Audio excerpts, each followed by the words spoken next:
on September 28th. I mean, come on. You guys love liberty. Yeah. I'm sorry, it's 53 degrees and sleet, I think, is coming down now. But are you ready yet, Matt? Well, as you know, obviously the food is served. Help yourself. We got the place all day. I want to thank a couple people off the top, the musicians. Tara put this all together. It was her idea, so thank you. They're all they're all donating performances tonight, and I couldn't be more happy and thankful for that. So if you haven't contributed your donation yet, please see my wife Angela over there against the wall. She's accepting the donation. She's my treasurer, so thank you. My parents are over there who created me, so thank you, parents, for being here. Chris Dock, Lieutenant Governor candidate, is over here also. Yeah. Matt Kowalski back here is my campaign manager. And Tom Mann is around here somewhere. He's the manager of Gary's Affairs, so he was really integral in putting this together too. Anyways, I know you don't want to hear me talk for a long time because you're here to see Governor Johnson, as am I. So I'm just going to give my little elevator speech here, which basically goes that the question I've been getting asked a lot, which everyone gets asked, why are you running? Why are you running? I'm running for everybody. I'm running because I'm sick of sitting down, seeing my rights taken away from me. And I think all of us are too.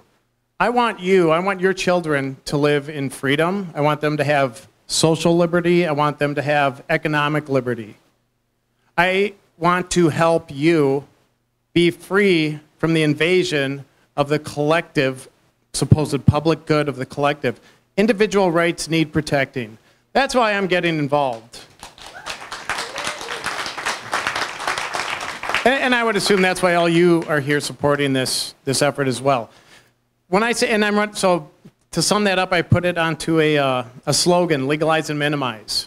The minimize section, I believe in minimizing our spending and our taxation in this state. Specifically, I will cut the budget 10% off the bat, and I will audit every department to find another 10% to cut. That will put $550 a year back into the pocket of the average income earner in Minnesota.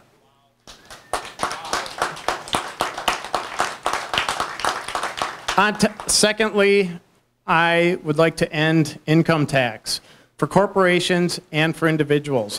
I believe we can thrive on a fair tax model. That will put another $1,200 a year back in each person's pocket. So by minimizing our spending and our budget, every Minnesotan will be charged $1,750 less per person. And we will be just fine. We won't have to give up any services. When I talk about the legalized platform, I'm talking about our social rights, our civil rights, specifically ending the war on drugs, ending the prohibition of marijuana in this state, which I have proposed pardoning every nonviolent criminal who we've thrown in jail in this state, giving them their rights back to vote, to get a job. That would also include ending the militarization of police, by the way. I don't know why Royalton, Minnesota needs a grenade launcher. I haven't figured that one out yet. And I'm also talking, obviously in Minnesota we have some unique prohibitions to us, which are Sunday liquor sales and fireworks. And I would ask those bills to be brought forth from the legislature so I could sign them compared to the current governor who's vetoed both of those bills. So anyways, that's my platform. You know, I'm just a normal guy. I'm not a lifetime politician. I'm just a guy with a job who really believes in liberty for everybody, just like Governor Johnson does. I'm so honored to have him here today to speak to all of us, to support us. Governor Johnson is a founding father of freedom in America, a new founding father in my eyes. He's a role model to all of us. He's doing on a national level what we're trying to do on a regional level, which is protect people's rights and defeat the collective good that's stealing those from us. So with that, I'm just going to have Governor Johnson come up. I'm so excited to have him here. When Superman goes to bed tonight, he's putting on Gary Johnson pajamas, I'll tell you that much. Thank you. Thank you.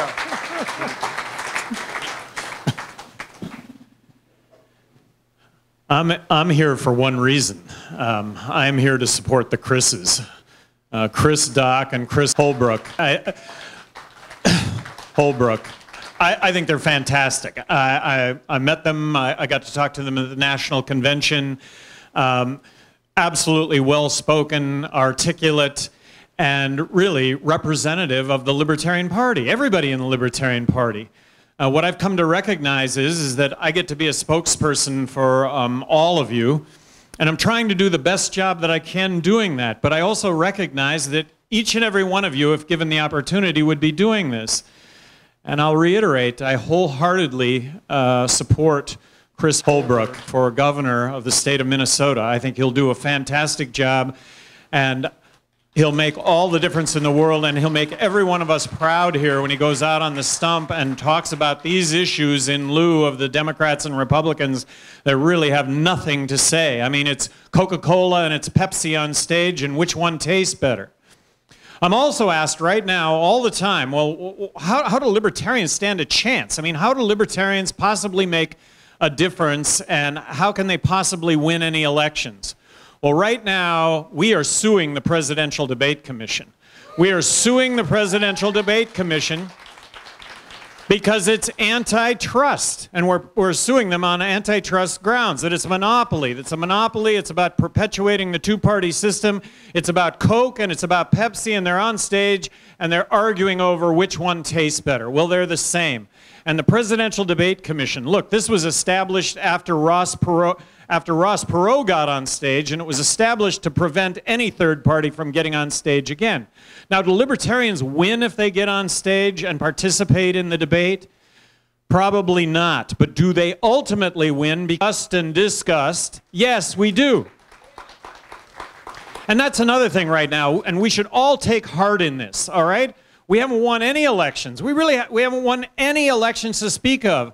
But let's just look at the marriage equality issue. That's been a libertarian issue from day one. Look at the drug legalization, marijuana legalization issue. That has been a libertarian issue from day one, and now we're at a tipping point when it comes to really both of these issues.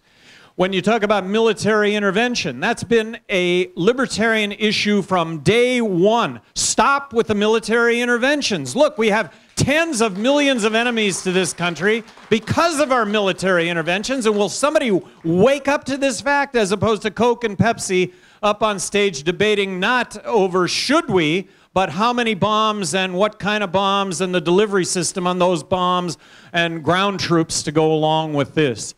So we're suing the Presidential Debate Commission. We think a very fair determination of whether or not you should be in the presidential debates is if you are mathematically qualified to be the next president of the United States. So in this case, if you can win 270 electoral votes, then shouldn't you be included in the debates? Absolutely. So during the last presidential race, that would have been the Libertarian Party and the Green Party, and that's okay because the more ideas that actually get presented, even though we may not win, these issues are advancing. And I was going to say when it came to military intervention, remember last summer when President Obama and Congress, they are absolutely ready to go into Libya, and they're just going to dot the I's and cross the T's on how to accomplish that. And lo and behold, 80% of Americans said no.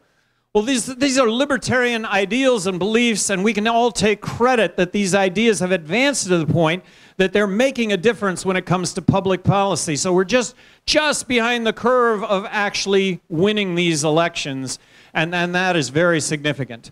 You know, in 2012, and when I say I don't mean I mean all of us. I'm representative of each and every one of you, and given the opportunity, each and every one of you would be doing the same thing, and in many cases be doing a better job than I'm doing, but it was me during the last presidential election, and the fact that we got 1,300,000 votes nationwide, that is not to be discounted. That's something that potentially can be built on. At a minimum, How about the notion of, you know what, right now the Presidential Debate Commission says that you have to be at 15% in the polls to be in the presidential debate. Well, how about at a minimum, if you qualify in enough states to potentially be elected President of the United States, how about if there just be a qualification that you be included in the polls? Because that in and of itself is a self-fulfilling prophecy. So the fact that the Chris's, this is what happens in Minnesota. And it will happen in Minnesota. And it has to be somebody, and Chris, I don't think you're just somebody. I think you're somebody who can and does and absolutely does a wonderful job articulating what all of us, if given the opportunity, would do. And you've taken the bull by the horns, and there's a lot of sacrifice that goes along with this. And so thank you for all of that. Coke and Pepsi up on stage. Gee, Coke, the Democrats say, let's drop the corporate tax rate to 30%. No, Pepsi takes great umbrage against a 30% corporate tax rate. Let's drop it to 28%.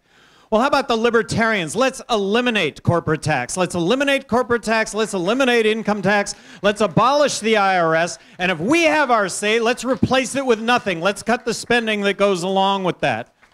But if we have to, and there'd be a palatability to actually passing this, I think there's a palatability to actually eliminating income tax, corporate tax, abolishing the IRS. I think there's a palatability to then shifting to a consumption tax to replace all that. And I think that that is a good thing, and I think that there should be a debate and a discussion surrounding that. And I think tens of millions of jobs get created in this country if we have a zero corporate tax rate. Right now in Minnesota, I know you've got a large pharmaceutical company that's moving out of Minnesota. Well, come on, let's get rid of this whole debate completely and face what will be the reality of hundreds of corporations moving to the United States. Why would you have a corporation exist anywhere in the world but for the United States if you would have a zero corporate tax rate? But that's what we bring to the table. And right now, here it is. We're bombing ISIL. Why does ISIL exist? Well, ISIL exists because we created the vacuum in the first place. And I don't know if you saw the video the other night about this square block that gets completely annihilated with our cruise missiles and bombs. I'll bet there were a few bad guys in that square block. But you know what? I'll bet there were a lot of innocent people that were killed. And those innocent people have friends and family and coworkers, and just like if any of us were killed by a foreign government throwing bombs here on Minneapolis, that the rest of us would vow vengeance against that perpetrating country, up to and including giving our own life to achieve that vengeance. So this is what we've got going. And there is personal liberties. Personal liberties are really important.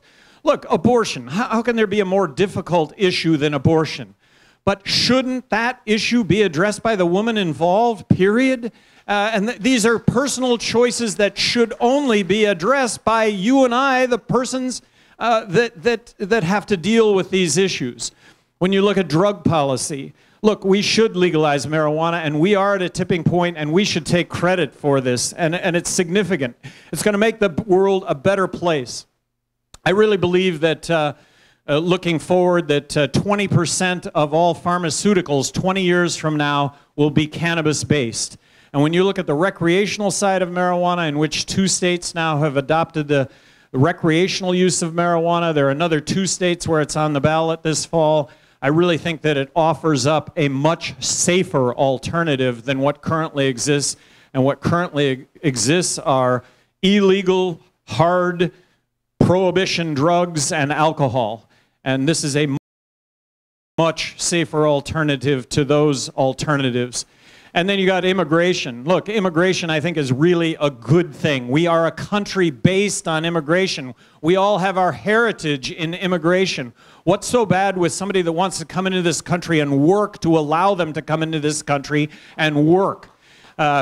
Make it as easy as possible for anybody that wants to get a work visa to get a work visa. There will be there will always be illegal immigration, but to speak of, there will be no illegal immigration if we will create a line, a moving line, to get a work visa. And a work visa should entail a background check and a Social Security card so that applicable taxes get paid. And if we have no corporate tax, look, nobody's going to avoid paying a consumption tax, whether you're an illegal, legal visitor to the United States, or citizen of the United States. Marriage equality. Marriage equality is something that is constitutionally guaranteed, and it should be adopted. And yet you've got Coke and Pepsi that seem to oscillate on this. Voters are taking over now finally and making this happen. Building a fence across the border is about the craziest thing that I have ever seen or ever heard of, by the way. If we're going to build a 24-foot fence across the border, that's a 26-foot ladder. And if we want to spend $10 trillion and build an 80-foot tall fence, then we'll have the most elaborate tunnel system that ever existed under that fence. And if we want to check out the theory on that, let's just build a fence around Minneapolis and see how it works keeping people in or out of Minneapolis. Believe me, there'll be plenty of entrepreneurs that will build the most sophisticated tunnel system that you've ever seen underneath that fence. We go on and on and on. The notion of free markets. Free markets are magic, but guess what? We're getting further and further removed from free markets when it comes to health care. The magic reform to health care is to have genuine free market approach to health care. If there was a genuine free market approach to health care, we would pay as you go in a system that was absolutely competitive. It would be very, very affordable. I reject the insurance model for ongoing medical need. We would pay as you go. We would have insurance to cover ourselves for catastrophic injury and illness. That's what we would have insurance for. Education. What's the best thing that the federal government can do when it comes to education? Well, it's to abolish education, the educational department. Abolish the educational department. You know, everybody hears that, abolish the educational department. Well, gosh, doesn't that go back to George Washington? No, it goes back to Jimmy Carter, 1979. What has been value added about education in this country since 1979? Nothing. And here's the math on the Federal Department of Education. The Federal Department of Education gives each state 11 cents out of every dollar that every state spends. But what they say is, here's your 11 cents, and you need to do A, B, C, and D. And you do A, B, C, and D, and it costs Minnesota 16 cents to do that. So it's a negative. It's a negative 5 cents when it comes to this. And what's the main reason for the cost of high college tuition? The main reason is guaranteed government student loans. And because there's guaranteed government student loans, colleges and universities don't have to be efficient. They just keep raising their costs because you as a student are guaranteed a government student loan. So what excuse do you have to not come to college?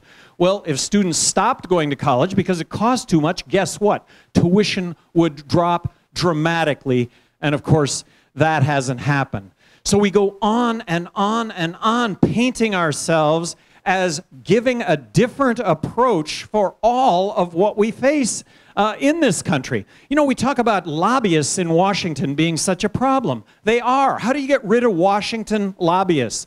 Well, nobody really gives you a solution. Here's how you get rid of Washington lobbyists, is you abolish the income tax, you abolish corporate tax, you abolish the IRS, because 90% of corporate lobbyists are there to garner special tax favor in Washington. You would issue pink slips to 90% of lobbyists in Washington if you eliminated income tax, corporate tax, and abolished the IRS. But these are the issues that we raise. These are the issues that need to get heard, and they're not getting heard. Chris, you're making these issues known. You're giving people, for everybody that listens, and more and more people are listening and want to listen. Right now, I mean, this is positive, I guess. It's positive that the media right now is trying to define what it is to be a libertarian.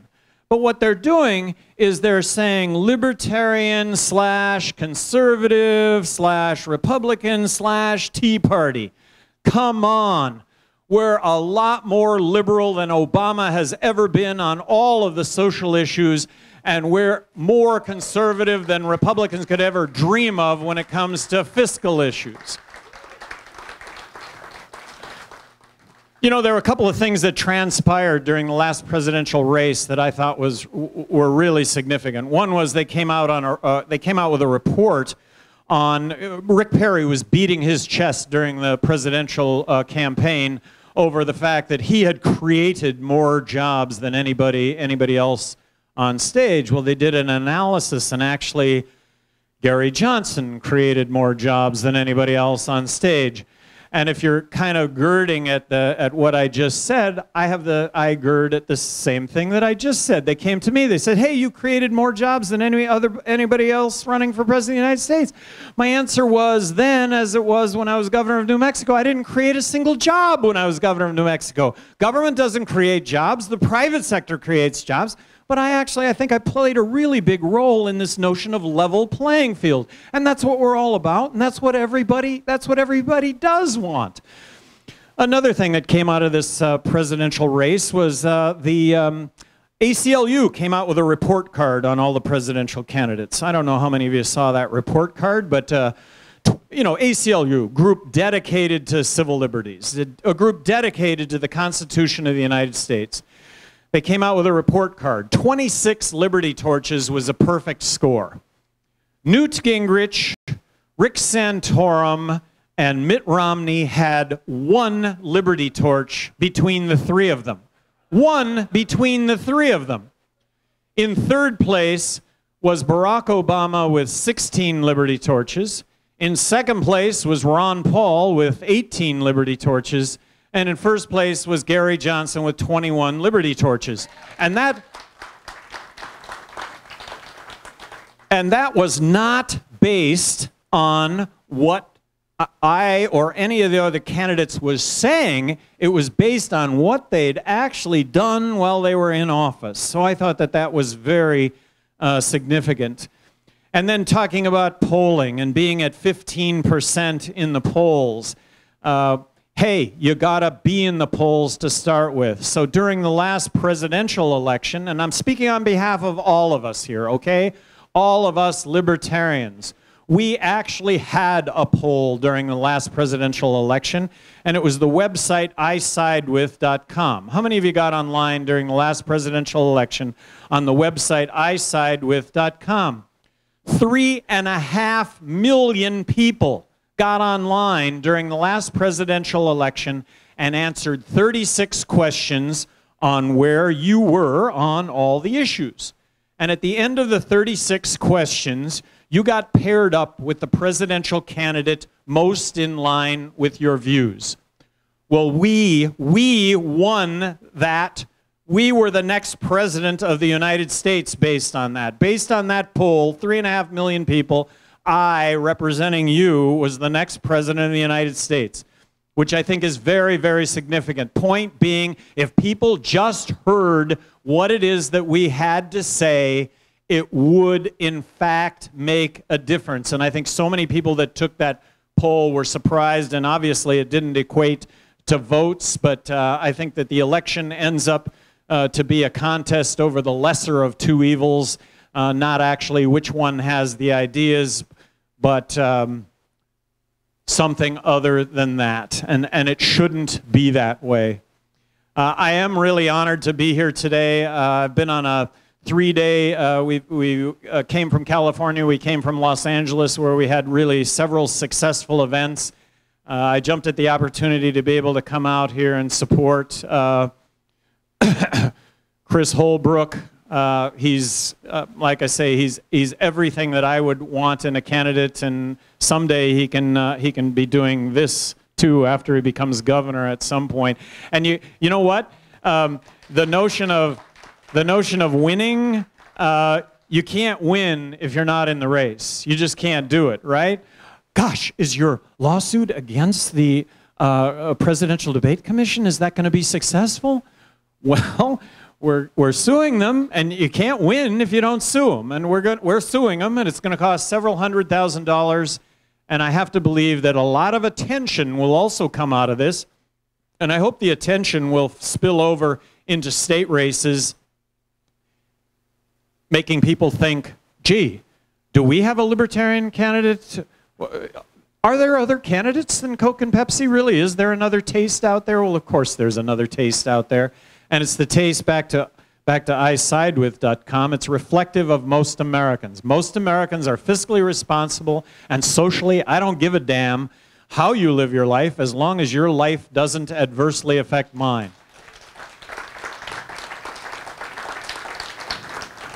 So I think we got some time here for, hey, how do I do this better? So maybe any questions, any comments, any insults that maybe any of you have, fire away. I also, I've been an entrepreneur my entire life, and I had one of the biggest opportunities that I've ever been given in my life. Actually, it's the biggest entrepreneurial opportunity that I've been given. I am now the president of HI, which is a marijuana company, and we are going to brand the best marijuana products in the world, and it's to make the world a better place. It's a safer alternative on the medical side for all of the legal prescription painkillers that kill 100,000 people a year. I don't know about you, when I hear those commercials about antidepressants that say if you're taking this antidepressant and you're going to commit suicide, stop right now and contact your doctor. You know what? What's that all about? Well, we compete directly with that. Kids with epilepsy, CBD oil, wow, epilepsy stops, MS, Parkinson's. There's a component in the cannabis plant right now that addresses Alzheimer's. If the cannabis plant were discovered in the Amazon tomorrow, it would be hailed as the greatest human discovery of mankind to date. That's what it would be hailed as. And then on the recreational side, I've always maintained that marijuana is a much, much safer alternative than alcohol. And look, we're still arresting 1.8 million people a year in this country on drug-related crime. 90% of all those arrests are for possession only. It still exists. It's still going on. We have tens of millions of Americans in this country that, but for our drug laws, would otherwise be tax-paying, law-abiding citizens, and those tens of millions of Americans currently are felons, convicted felons that can't vote, that don't have the rights and privileges that the rest of us have. This is atrocious, and it has to come to an end.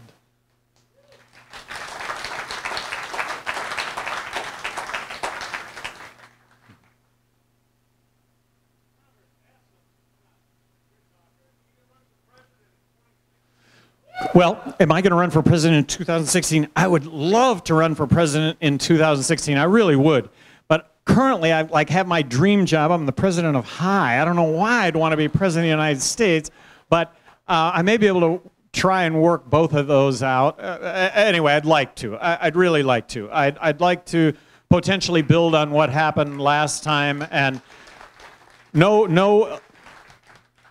the only chance of winning. The only chance of winning is being on the debate stage and actually echoing what most Americans feel and think about all these issues. And if that ability comes about, and by the way, suing the Presidential Debate Commission is not a Gary Johnson endeavor, it's an Our America endeavor, it's the Libertarian Party endeavor. So whomever the Libertarian candidate is for president, they're going to reap the benefits of, in fact, being able to get into debates if we are successful.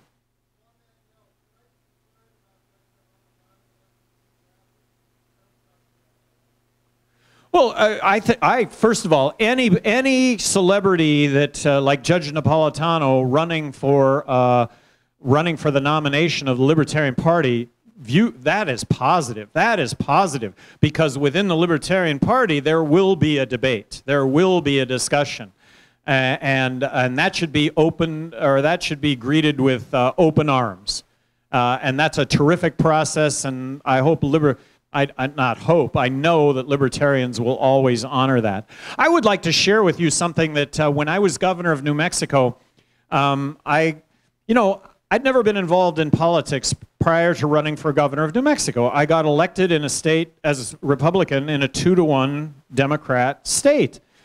How did I do that? Well, I paid for my own campaign. That's how I did it. I mean, I had enough money to actually pay for my own primary, and I had a message that it was going to be about issues first, politics last. Well, when I ran the first time for governor of New Mexico, I ran against the incumbent, and I debated him 2 times. And I think debates are critical to show differences. The second time when I ran for governor, I was the incumbent. And I ran against the toughest opponent that the Democrats could have drafted. They drafted Marty Chavez, who was he had been a 2-term mayor, current mayor of Albuquerque. He had an 80% approval rating. They nominate him, and the first thing he says, I want to debate Johnson anytime, any place, anywhere. Well, we did a poll, and I'm up on Marty Chavez by about 9 points. Well, from a conventional wisdom standpoint, how many times should I have debated Marty? Once, twice, 0, right? I controlled the debate process. I debated Marty 28 times. And I kicked his ass 28 times. So that's the opportunity that we have if we get into these debates. So debates are great. It would be terrific to have Judge Napolitano go after the nomination, or Jesse Ventura, or whomever. It would be terrific to have that as part of our process.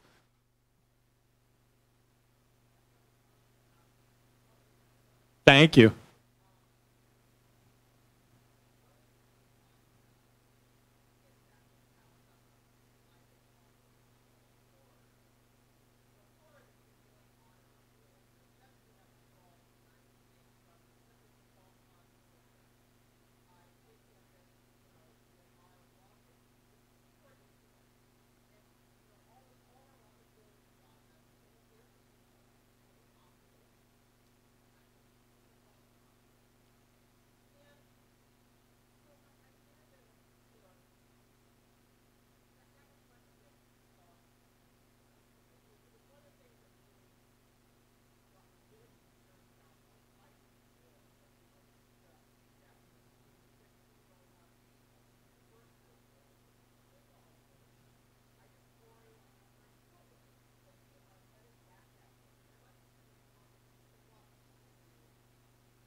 No, I think you echo all of our frustration by saying that, and the phenomenon is that a microphone gets stuck in a politician's face, and the reporter goes, there are thousands of people being killed in Syria, or innocent people being killed in Syria right now. Are you going to do something about it?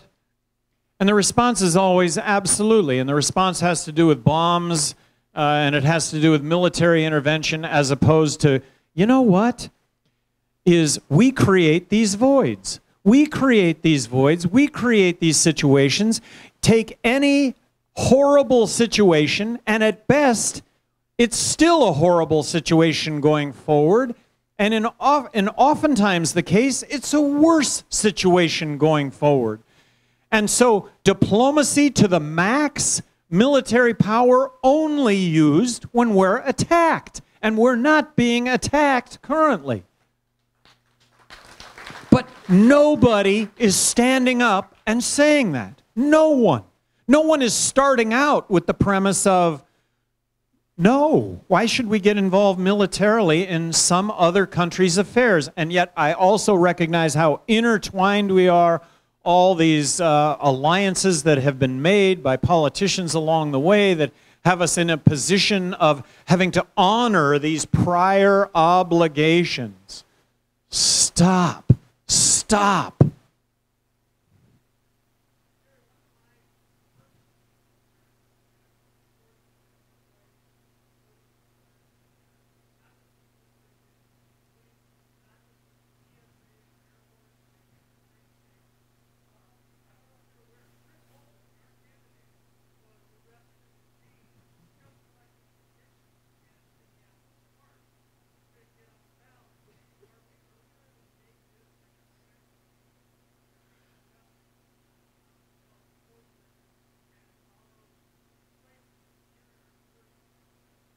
So you hit on you hit on a bunch of stuff right there. One is, are we going to make this a central message?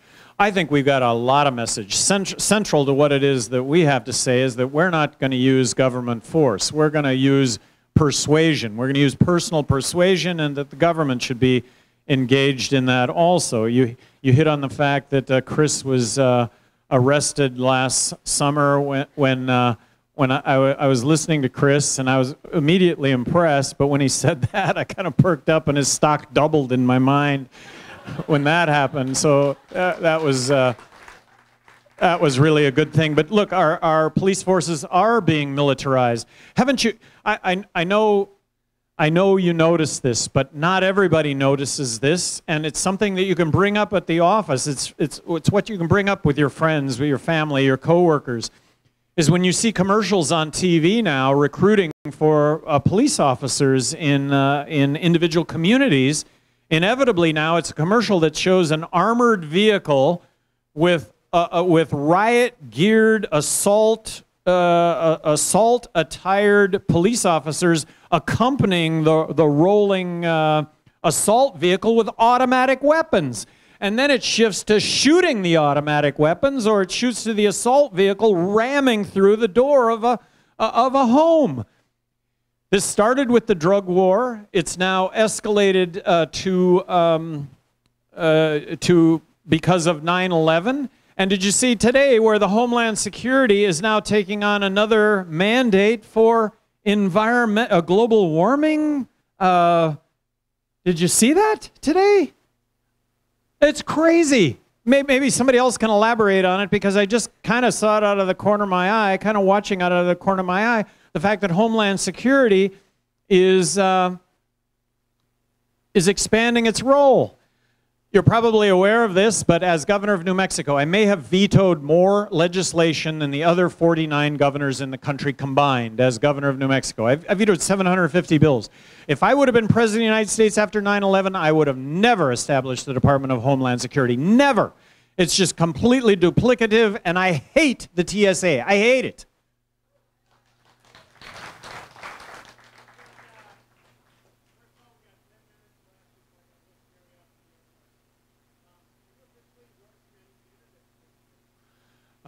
Two for sure. Chris Holbrook and Chris Dock, officially at this point. And yes, we've set up a mechanism to, in fact, we've just rolled that out. In fact, yes, because it's important. And if this presidential debate lawsuit works out, I think there is spillover. I think it has the potential to garner national attention. And in that whole notion of national attention, well, okay, that's the national level, what's happening at the state level, and that's the ideal scenario, is that it absolutely has that kind of spillover.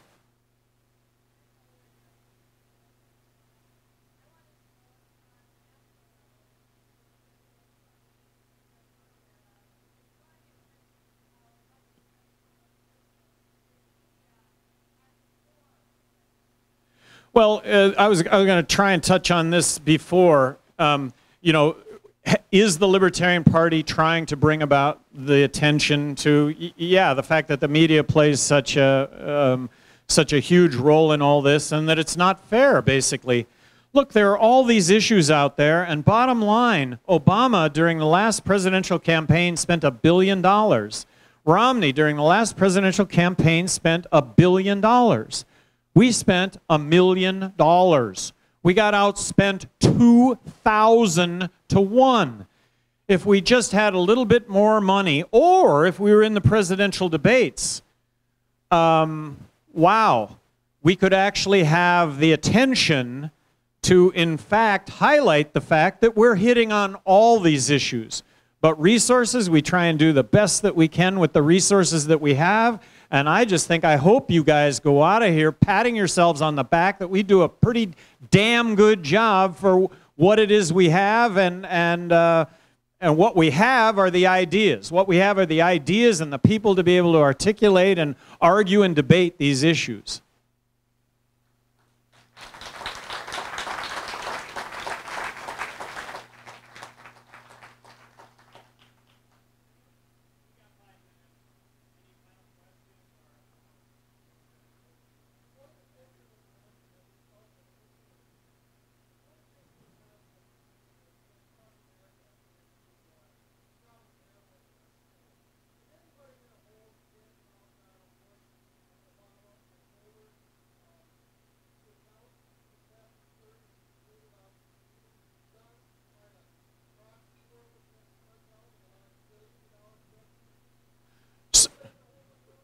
Apparently not. And may I also point out? The breakdown in government, the reason for why this transpires. As an entrepreneur, I've been an entrepreneur my entire life. I learned a couple of things. One is you got to share in the profits. You share in the profits, everybody pulls the train in the same direction. It's amazing what happens when you share in the profits. Another thing is hiring and firing. I had 1,000 employees at one point in my construction business, electrical, mechanical, plumbing, pipe fitting. What I learned was that hiring people is really easy. You have a process, and by easy, yeah, you go through a process, it's difficult. You only hire the best people that you possibly can, and that you never make a mistake hiring people. Doesn't work that way. Whether it's them, whether it's you, point is, things don't work out. If you can't fire, things break down. Employee actually ends up taking money, your employees actually take money out the door, and you end up bankrupt as a result of that. So firing people is the most difficult thing that I have ever done in my life. Do you remember Mitt Romney during the presidential debates where he said, "I love firing people"? That's about the craziest thing I've ever heard. Really, that's really crazy. I hate firing people, and yet I probably fired more people than Mitt Romney. But in the public sector, we elect people who have never hired and fired. We elect people who have never hired and fired. They find it extremely difficult, extremely easy to hire, and they never fire. Fast and Furious. Nobody lost their job during Fast and Furious. Nobody lost their job. So Obama, not to pick on Obama because he's just representative of everybody that holds high office for the most part. They've never hired and fired. So they've never hired and fired. Obama finds it easy to hire. He doesn't fire anybody. And guess what? He hires a whole bunch of people who have never hired and fired. And so they hire a bunch of people.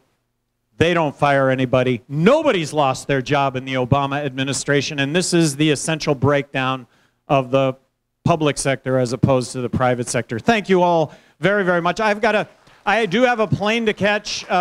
Chris knew about it ahead of time, and it's just been great being with every single one of you. I thank every single one of you. I think you're the best.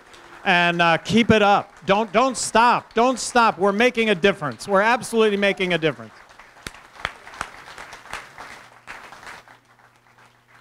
Gary Johnson, ladies and gentlemen. Gary Johnson. Thank you all, folks. My name's Tom Mann. I am the event and scheduling director for Gary Johnson's Our America Initiative. Gary is the chairman of our organization. Very few of you know much of anything about the Our America Initiative.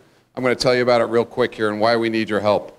Our America Initiative is a 501c4, one of those tax-free organizations. We're a fundraising organization, but we're also a fundraising organization with a mission.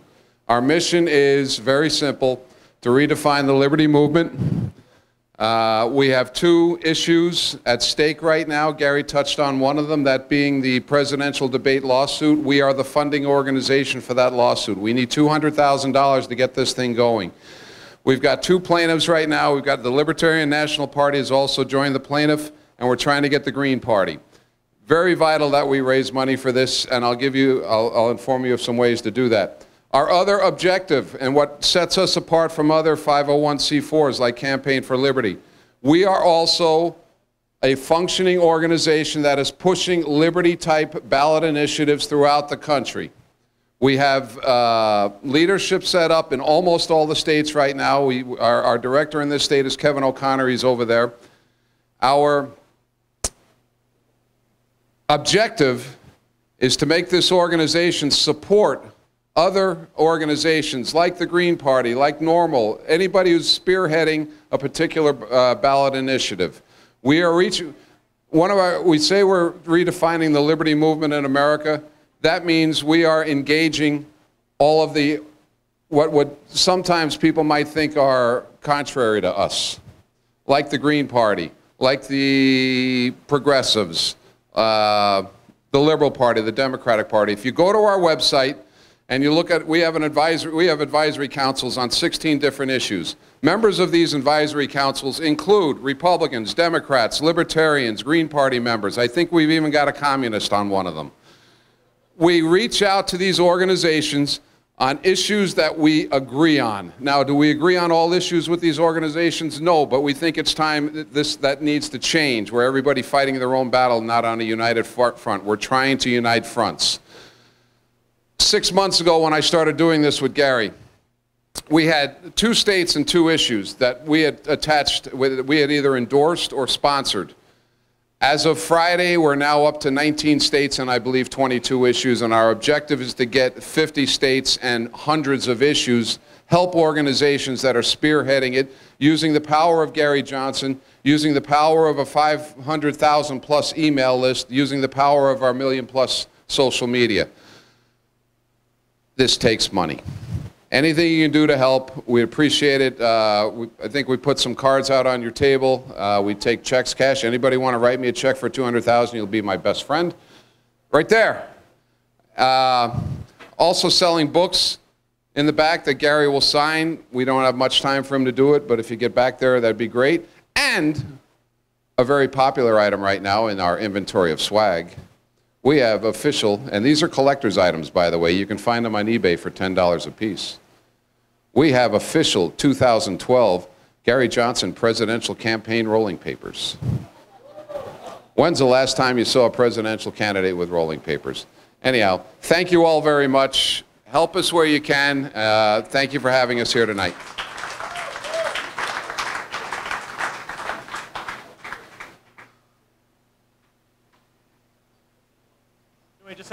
Just have a quick announcement. Obviously, you guys have come out here because you're actually interested and you actually care.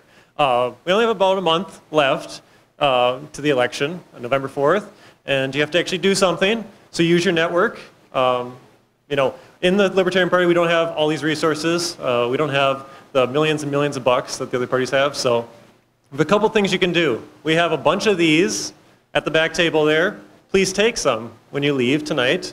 It's a little quiz. You've all seen it, and you've probably all taken it. It's the 10-question World's Smallest Political Quiz. Give it to your friends. Give it to your neighbors.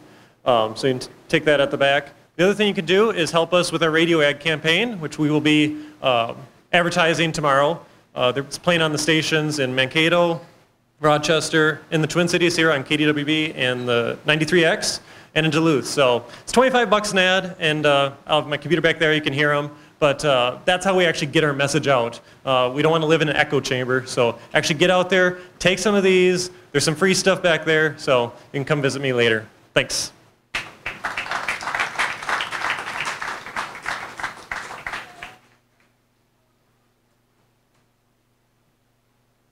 So yeah, stick around. There's going to be a rock and roll show right here before too long. You're all in here, but everybody text all your friends. Tell them to get over here. For 10 bucks, they can get in here and see the show too. Should we get the Vikings game back on, you think?